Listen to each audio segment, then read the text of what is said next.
Wanita ini berumur 17 tahun, tidak pernah bersekolah, dijebak di kapal selama 12 tahun oleh seorang kakek tua berumur 70 tahun. Setiap hari berharap dia bertumbuh dengan cepat. Jika sudah memenuhi syaratan, akan segera menikah dengannya. Malam hari akan diam-diam mengukur tinggi wanita ini. Kakek tua ini tidak pernah terpikir setelah gadis ini besar bertumbuh menjadi yang sangat cantik, tapi malah menyukai pria lain. Sifat kejelekan manusia akhirnya keluar. Wanita ini dibawa ke kapal ini mulai usia 7 tahun. Di dalam penjagaan kakek tua ini hidup tanpa pengetahuan selama 12 tahun dan menjaganya seperti putrinya sendiri, membantunya untuk merias wajah, membantunya mandi, mengajarkan semua keahliannya pada gadis yang bernama Jenny ini. Hari ini bisnis kapal sangat baik. Beberapa pria sedang memancing. Setelah Jenny meletakkan bir, seorang pria menarik tangannya. Jenny pun tersenyum. John itu juga tertawa. Pria di sampingnya mengira Jenny bodoh, memulai gerakan yang berlebihan. Dengan pelan membawa Jenny duduk di pahanya, dan semua ini dilihat oleh kakek tua tersebut. Dengan diam-diam menunduk. Di saat ketiganya bercerita dengan senang, sebuah panah terbang mendekat. Setelah dilihat kakek tua itu sedang menarik panah kedua, keduanya ketakutan sampai gemetar. Dan Jenny pun masih tersenyum. Jenny berdiri seperti biasanya, dia menarik kembali panah itu dan pergi, sehingga kakek tua melepaskan panahnya, menunjukkan pandangan yang galak dan pergi. Mereka mengeluh. Jenny yang hanya 17 tahun malah sudah mau menikah dengan kakek tua. Jenny perlahan-lahan turun kapal. Kakek tua lanjut menarik panah, membidik dan memanah Jenny. John pun terkejut, meratap keahlian kakek tua, kemudian memanah lagi, menghindar dengan sempurna. Mulai hari itu, perbuatan ajaib mereka tersebar di seluruh kota.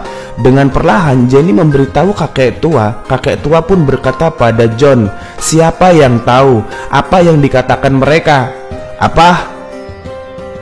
Saat tengah malam, kakek tua melihat Jenny yang sedang tidur, diam-diam datang mendekati. Setelah dilihatnya, tersenyum puas dan menarik alat mengukur dari kepala hingga kaki. Yang membuat kakek tua terkejut adalah tinggi Jenny mencapai 173 cm. Waktu untuk menikahinya sudah mendekat. Keesokan harinya, kakek tua pergi membeli di darat dan membawa sepasang sepatu merah. Terjatuh ke lantai. Keduanya saling melihat tanpa bicara. Sebenarnya Jenny sudah tahu tujuan kakek tua itu.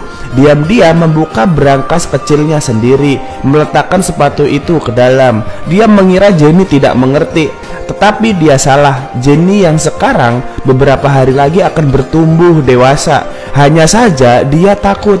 Turis yang memancing memanggil Jenny. Dia pun menuruti mereka. Ini juga pertama kali dia melihat foto barang yang keren ini. Dia tersenyum bahagia. Tiba-tiba mereka menyentuh si Jenny. Jenny pun tersenyum, pura-pura bodoh. Tiba-tiba sebuah panah meluncur ke papan dekat mereka. Ternyata kakek tua itu dengan marah mendekati mereka, menarik Jenny dan pergi. Dua orang itu sangat marah dan merencanakan sesuatu. Mereka mendekati kakek tua, memeluknya dan mengikatnya dengan tali besar. Keduanya bergegas ke dalam kapal dengan semangat. Jenny sepertinya tahu. Pandangannya menjadi dingin, langsung berlari masuk ke bagasi kapal. Ketika melihat mereka yang sedang mengejarnya, sengaja membiarkan mereka tahu keberadaannya. Perlahan-lahan menutupi. Setelah membuka pintu dan masuk, mereka mencari tetapi tidak menemukan si Jenny. Saat mereka mengeluh, tiba-tiba terkejut. Jenny sudah berdiri di atas depan mereka, mengangkat busur panah, tersenyum aneh, langsung memanah kaki pria itu. Kedua pria itu berteriak kesakitan. Kemudian Jenny melihat kakek tua dan menarik panah dan memanah dengan pelan. Kemudian melihat mereka dan pergi. Setelah itu tidak ada yang berani mengganggu kehidupan mereka lagi. Tetapi hari ini datang sebuah kapal dengan pria tampan yang bernama David. Jenny sangat senang ngobrol dengannya. Kakek tua sedikit marah. Dia menarik Jenny. Jenny pun berubah, mulai belajar memberontak. mulai sengaja mendekati tamu yang memancing. Awalnya mereka menghindar, tapi Jenny semakin menjadi, membuat mereka pun mulai beradaptasi lagi. Saat mau menyentuh si Jenny, ditolak oleh kakek tua. Dengan marah, dia langsung membawa Jenny pergi dan menggendongnya ke dalam kamar. Setelah kakek tua pergi, Jenny membuka matanya. Waktu berlalu dengan cepat. Jarak dengan hari pernikahan mereka semakin dekat. David yang ditunggu-tunggu oleh si Jenny akhirnya datang lagi. Kali ini mereka berencana menginap di dalam kapal. Setiap hari kakek tua melihat mereka. Semua perilaku mereka sangat tidak tahan. Ancaman panas sudah tidak begitu berguna bagi mereka. Bahkan Jenny bisa saja langsung melawan. Malam hari ketika kakek tua tidur nyenyak, Jenny diam-diam keluar, masuk ke dalam selimut David. Jenny yang diam-diam berbaring di samping David membuat David pun tersadar dan ingin memilikinya. Dia memegang muka Jenny. Tiba-tiba kakek tua datang lagi. Melihat adegan ini sangat marah. Orang yang dijagainya 12 tahun begitu serakah. Melihat pria langsung tidak dapat mengkontrol diri. Pandangan Jenny semakin kejam. Pagi-pagi kakek tua langsung mengusir si David, mengulurkan panah satu persatu, mengusir semua tamu. Tamu tidak mengerti, merasa kakek tua sudah gila. Dalam kekacauan, semuanya pun melarikan diri. Melihat tindakan kakek tua, Jenny tidak tahu di manakah salahnya. Hanya kakek tua saja yang tahu. Beberapa hari Jenny akan bertumbuh dewasa. Tetapi keesokan harinya David datang kemari lagi dan mengeluarkan bukti kehilangan Jenny. Polisi yang di darat telah mencari gadis ini selama 12 tahun. Kakek tua ini merobek buktinya dan pergi dengan emosi.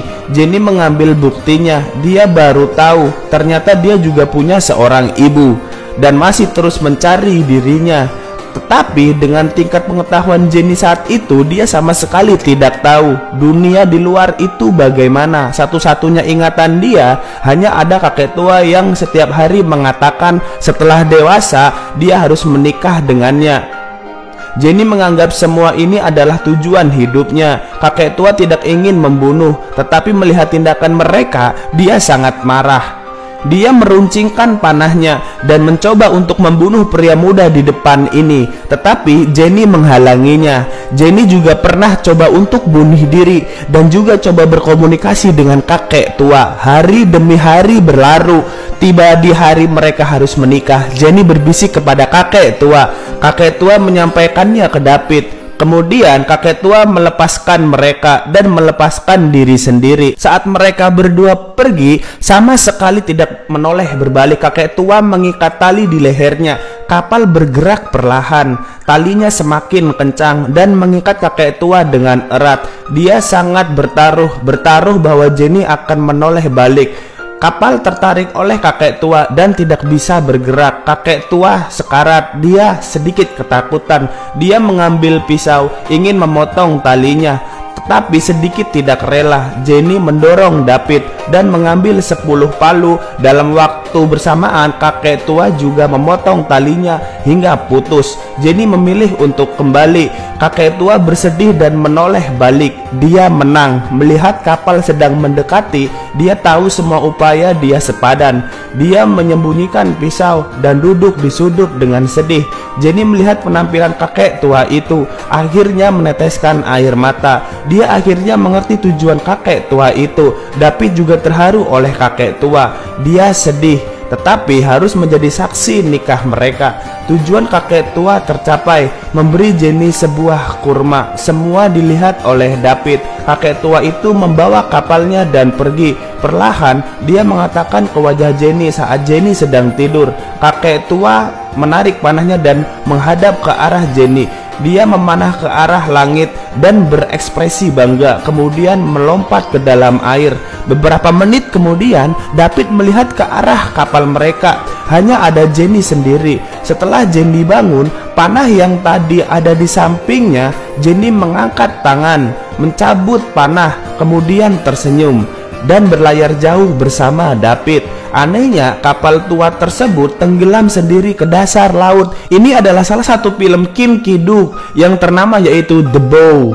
Tidak ada dialog sepanjang filmnya. Jika 10 orang menontonnya, maka akan ada 10 pandangan berbeda, tetapi tidak ada orang yang bisa jelas memahaminya. Jika senyuman Jenny itu bisa menggugah orang, maka heningnya Kim Ki-duk bisa memberikan ketenangan pikiran, komunikasi dengan jiwa. Secara pribadi, saya merasa penampilan Jenny yang muda benar-benar sangat bagus. Sepanjang film ini dia tidak berkata apapun, tetapi ekspresinya yang murni dan polos itu dan matanya yang jernih dan bening memberikan saya kesan yang sangat mendalam. Kenyataan dan imajinasi, tidak peduli apapun itu, asalkan bahagia, kita hanya perlu percaya. Mungkin saya imajinasi itu adalah kenyataan yang diciptakan kita sendiri.